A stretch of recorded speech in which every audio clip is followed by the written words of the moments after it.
Welcome to Buckeyes Tomorrow Morning for Friday, July 28th. I'm your host, Tom Moore. The Indiana game is in 36 days. The game against Michigan in 120 days. We are wrapping up Big Ten Media Days here from Indianapolis. You can tell because of the extremely big B1G, because it's big. It's big. You get it. Big. You get it. I'm here with Kevin Noon of BuckeyeHuddle.com. We got a chance to talk to, there are always 2 days, and so they split the team 7-7. But really, everyone just kind of knows that there's the Ohio State day and there's the Michigan day. Thursday was the Michigan day, so we're going to talk a whole bunch of what we heard from Michigan. You got a chance to talk to Blake Corum. There were a bunch of interviews going on at the same time. You get to be at his table. What did you hear from him? Because he is a player who had a monster season last year. Everyone sort of assumed he was going to be off the NFL. He ended up missing the Ohio State game because of an injury. And then kind of surprised everyone and came back for another year. What did he have to say? Yeah, he had the opportunity. He did attempt to go in the Ohio State game. He said he tried to cut. His knee went out, and that was that. That would kind of been the problem that had been going on from the previous injury. Really happy to be back. He says that he is 100%. He was asked more specifically, have you been cleared? He's like, I just saw the doctor last week. He said I'm good to go. We're like, but have you been cleared? He's like, well, maybe I need to get more clarification on it, but I feel great. He was, really excited to have one more run to try and win another Big Ten title, to try and get into the college football playoff again and get further. There were a lot of comments about NIL. He talked about how he's spending his NIL money. He's doing a lot more stuff in terms of like investing in real estate. He and his father bought a house and are trying to flip it. It's on the market. So if you want to own a house put together by Blake Corum and his dad, check with your local realtor. And, just so many good things there. I mean, everybody sits there and they look at the rivals and the rivalries. And I know a lot of our Ohio State fans that are watching are going to be like, well, I instantly don't like this kid. But he was a very likable kid in the interview. A lot of good stuff to say. Be sure to check it out here on the channel. Yeah, and I will say the same thing about Mike Sainristil. I was kind of in and out. We were running around doing a bunch of different stuff. But, the Michigan kids, I didn't see any of Chris Jenkins, but Mike Sainristil is just a super impressive kid. And someone who started on the offensive side of the ball, switched to defense. He's now a corner there and a really, really good corner. Very, very impressive kid as well. So, yeah, you can watch that whole Mike Sainristil interview on the YouTube channel, youtube.com/BuckeyeHuddle. We'll have that up there for you guys to watch. Harbaugh himself, Jim Harbaugh himself, you never know what you're going to get. Jim Harbaugh is like a box of chocolates. You never know what you're going to get. There, you have kind of had surly Harbaugh, where he's kind of quiet and reserved in the past, and he doesn't. There's a bunch of stuff he doesn't want to talk about. He didn't want to talk about anything to do with the pending suspension. That he said he couldn't. He's not allowed. People tried so many different ways to get him to answer that question, and the answer was always the same: I can't talk about it. I can't talk about it. I promise I can't talk about it. So nothing really there. But he was jovial. I mean, he was, he's not ever going to be, you look at like a Matt Rule. Matt Rule is, you talk to Matt Rule and you want to go be friends with Matt Rule. That's not quite Harbaugh's personality, but he feels like he's in a better place mentally, maybe. And someone actually asked him, like, what has the last couple of years done for you mentally, having some success? And, what has that been like for you? And he basically said, it has been good. And everyone kind of laughed. But he feels like he's just sort of a different person now than he has been in previous years. Yeah, I think that the one constant is, there's going to always be a little bit of a weird edge, because he's just a bit of an odd duck. And that's who he is. And that's not anything that's new to his arrival at Michigan or anything else. But yeah, he did seem to be a little happier, a little bit of a bigger smile, maybe a few less 1,000-yard stares like we're used to. But yeah, if you look, they've won the last 2 Big Ten titles. So, I mean, there's a lot more.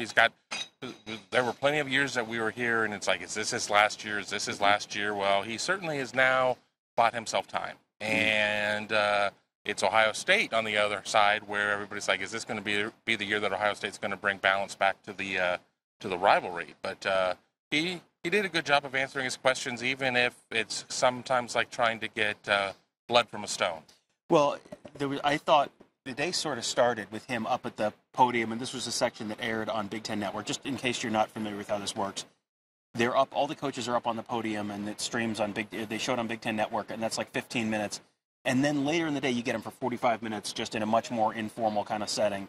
And when he was up the podium, someone asked him about Ryan Day's comments about changing the Ohio State Michigan game, and is it shifting it up in the schedule, and we talked about that all sorts on yesterday's morning show. But I think everyone was sort of going, oh, here we go. He's gonna say, how could you can't possibly do that? And then and then the story becomes, oh, Ryan Day doesn't get it, and yada yada yada. And he basically said, yeah, I don't know, I don't really have an opinion on that. Like if they decide that's for the best, then it's for the best. But I was expecting him to take an opportunity to take a little backhanded shot or something, and just kind of passed on it. And that's so interesting to me because now both coaches have kind of said, yeah, I don't necessarily have a problem with this idea. Yeah, I mean, is it a sign of things to come? I mean, I think that in a lot of ways, though, when you sit there and you look at it from a much bigger picture, they're focused on whether it's Ohio State being focused on Indiana and Michigan's focused on East Carolina. We certainly have gone through enough years when Urban Meyer was the head coach of, I'm just focused on winning the next game. I'm just, beat Indiana.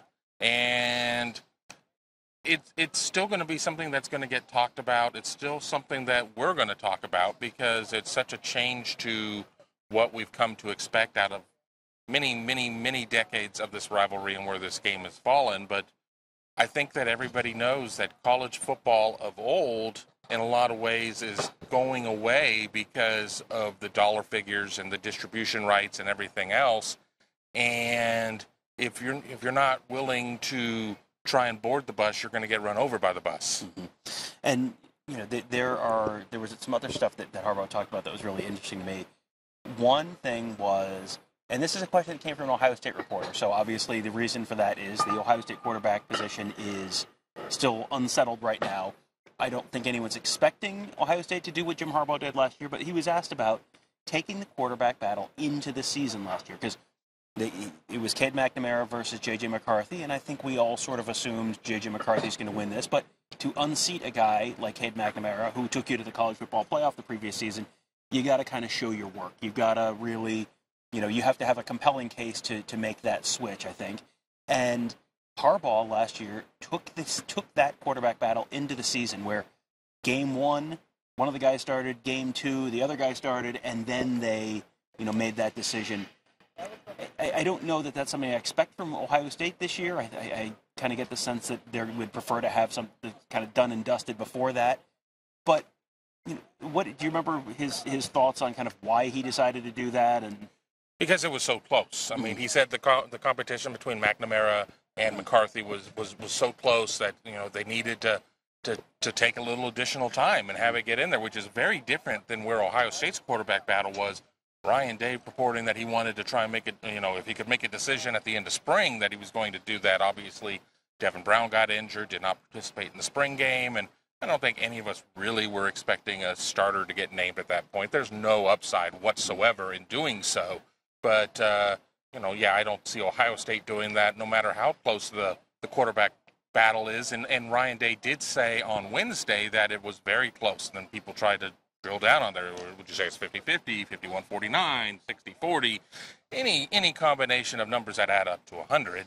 And I just don't think that's going to be the way that they're going to do it. But I think that with just the benefit of hindsight, we all kind of knew, too, that I think it was just a chance for Michigan to not, put Cade McNamara out on the plank. I think everybody knew it was going to be J.J. McCarthy. Cade McNamara, though, however, the previous season led them to a Big Ten championship, led them to a win over Ohio State. You just can't summarily just wave a wand and say, well, what have you done for me lately? Mm-hmm. And, so that I think that's why they did it. Yeah. And so, speaking of beating Ohio State, as Cade McNamara did and J.J. McCarthy did last year, Michigan, much like Ohio State has their team up north period during practice. Michigan has their beat Ohio State period during practice.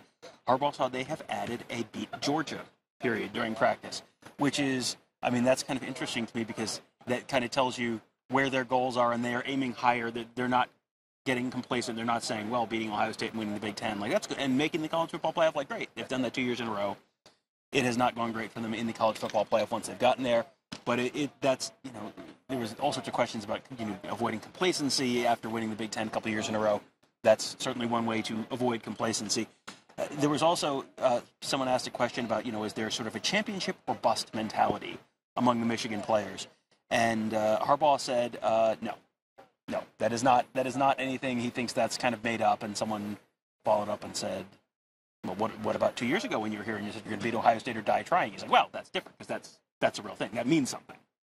Well, I mean, death is something that's very serious, whether it is literal or figurative. I mean, I don't know, though, how after a couple of back-to-back, you're in your back-to-back run of championships, that doesn't become the expectation that anything else is viewed as a huge disappointment, and that's how I kind of take championship or bust. But, I don't know. It'll be. I'm just ready here for however many days you said till they kick off, Ohio State kickoff against Indiana, because we're going to sit there and go through all of the sound and everything else and look at it 6 different ways and try to extrapolate it and figure out what that means. And then once shoe meets leather, none of it matters. Yeah, Indiana game 36 days away, 5 weeks and 1 day away from today.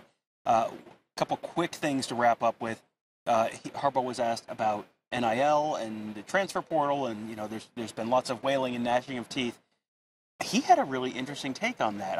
That was not what I expected to hear from him. As often as you hear Michigan people griping about, so-and-so is paying for players, and he thought, certainly he will have an issue with this. And then his take was completely different from what I expected. Yeah, I mean, certainly he has been very much, I think, in the camp of player empowerment, and NIL certainly fits in that, and I think transfer portal certainly fits within that. And, I mean, I really was more dialed in when he was talking about the portal versus NIL, but why wouldn't you want to let players to have this ability to be able to move on? Of course, what I'm going to come out and say on the flip side is, oftentimes kids enter the portal never to emerge, and that's where the problem is that I have there. But it really didn't surprise me with Jim Harbaugh that he maintained his stance on player empowerment. But again, NIL is so new. Is something else he said there. We don't know what we don't know.